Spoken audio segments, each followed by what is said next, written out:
बिस्मिल्लाहिर्रहमानिर्रहीम। अस्सलामु अलैकुम वरहमतुल्लाहि वबरकातुहू। आज का ये दौलत के हवाले से जो अमल मैं आप लोगों को बताने जा रहा हूँ, अगर आप लोग 27 रजब तक रोजाना सिर्फ 10 बार इसको पढ़ लेते हैं तो अल्लाह पाक आपको इतनी दौलत से नवाज देंगे कि आपसे दौलत उठाई ही नहीं जाएगी और आप सोचते फिरोगे कि मैं इतनी दौलत को कहाँ संभाल कर रखूं, मैं इतनी दौलत को कहाँ रखूं। इंशाअल्लाह ये अमल आपको बहुत ही ज्यादा मालो दौलत से नवाज देगा, क्योंकि मेरे बहुत से भाई हैं, मेरी बहनें हैं जो कमेंट्स करती हैं, बार बार उनके मैसेजेस आते हैं कि हमारे पास पैसों की बहुत कमी है, दौलत की बहुत कमी है, रिस्क की बहुत कमी है और हम बहुत ज्यादा परेशान हैं। जो लोग पाकिस्तान से बाहर हैं, जो लोग इंडिया से देख रहे हैं, पाकिस्तान से देख रहे हैं, बाहर से देख रहे हैं, मैं उन सब को आज का ये अमल बताने से पहले 2-3 अहम बातें बताना चाहूंगा ताकि वो आप लोग ज़हन में रख कर फिर आप इस अमल को करें। इंशाअल्लाह फिर जिस तरीके से मैंने आपको बताया होगा उस तरीके से आप इस अमल को कर लेंगे तो 27 रजब से पहले ही आपके हाथों में दौलत आ जाएगी, आपके पास रिस्क आ जाएगा। दोस्तों, हमारे इर्द गिर्द हमारे अपनों में जब किसी को रुपया पैसा मिल जाता है तो वो बहुत गरूर करने लग जाता है। वो पता नहीं अपने आप को क्या समझने लगता है कि ये जो कुछ मैंने कमाया है अपनी मेहनत से कमाया है, दिन रात मेहनत करके कमाया है। लेकिन याद रखें, जब तक अल्लाह ना चाहे तब तक किसी को कुछ भी नहीं मिल सकता। दोस्तों, ये दौलत तो कुछ भी नहीं, असल दौलत तो वो थी जो कारून को अल्लाह ताला ने अता फरमाई थी। कारून का ताल्लुक बनी इसराइल से था, जिसका जिक्र कुरान पाक में भी है कि उसकी कुंजियां, उसके खजानों की, उसकी दौलत की कुंजियां उठाने के लिए 300 खच्चरों की जरूरत पड़ती थी। इतनी दौलत, इतने खजाने अल्लाह पाक ने उसको अता फरमाए थे कि उन खजानों की जो चाबियां हैं वो 300 खच्चरों का बोझ बन जाती थी। यानी इतनी दौलत से अल्लाह पाक ने उसे नवाजा था। लेकिन आखिर फिर उसके साथ क्या हुआ कि वो गरूर करने लगा और कहने लगा ये मालो दौलत मेरी अपनी महारत और हुनरमंदी का नतीजा है, इसमें किसी गैबी ताकत का कोई दखल नहीं। अल्लाह ताला को उसकी ये बात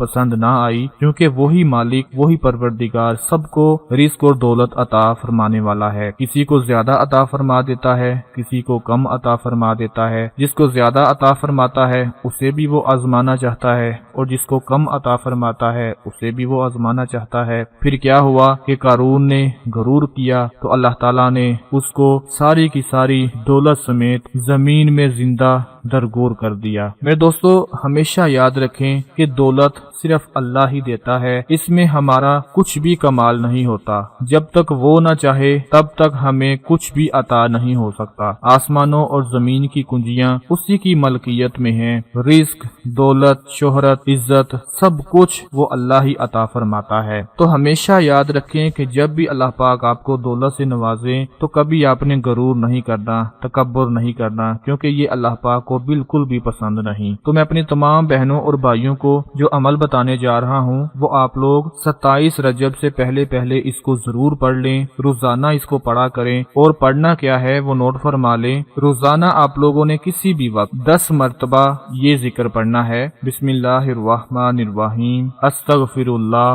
अल अज़ीम, अस्तगफिरुल्लाह अल अज़ीम। 10 मरतबा आप लोगों ने ये जिक्र पढ़ना है और उसके बाद फिर 10 मरतबा आप लोगों ने ये जिक्र पढ़ लेना है, या अल्लाहु, या अहादु, या वाहिदु, या मौजूदु, या जवादु, या बासितु, या करीमु, या वहाबु, या जत्तौली, या गनियु, या मुगनियु, या फत्ताहु, या रज़ाकु, या अलीमु। 10 मरतबा आप लोगों ने जो पहला आपको जिक्र बताया वो पढ़ना है और 10 मरतबा आप लोगों ने ये जिक्र पढ़ लेना है। 27 रजब से पहले पहले रोजाना सिर्फ 10-10 बार इसको पढ़कर अल्लाह से उसी वक्त आपने दुआ मांगनी है, अपने रिज्क के हवाले से, दौलत के हवाले से, अपनी इज्जत के हवाले से, शोहरत के हवाले से, कारोबार में बरकत और तरक्की के हवाले से। आप लोग इसको पढ़ लें। इंशाअल्लाह मेरा मालिक, मेरा परवरदिगार 27 रजब से पहले ही आपके हाथों में दौलत आ जाएगी। वो परवरदिगार आपको रिस्क और दौलत से नवाज देगा। इस अमल को आप लोग खुद भी पढ़ लें और अपने तमाम दूसरे बहन भाइयों को भी बता दें, ताकि आपके साथ साथ उनको भी फायदा हासिल होता रहे। अपना बहुत सारा ख्याल रखें, अपनी दुआओं में याद रखें। अल्लाह हाफिज।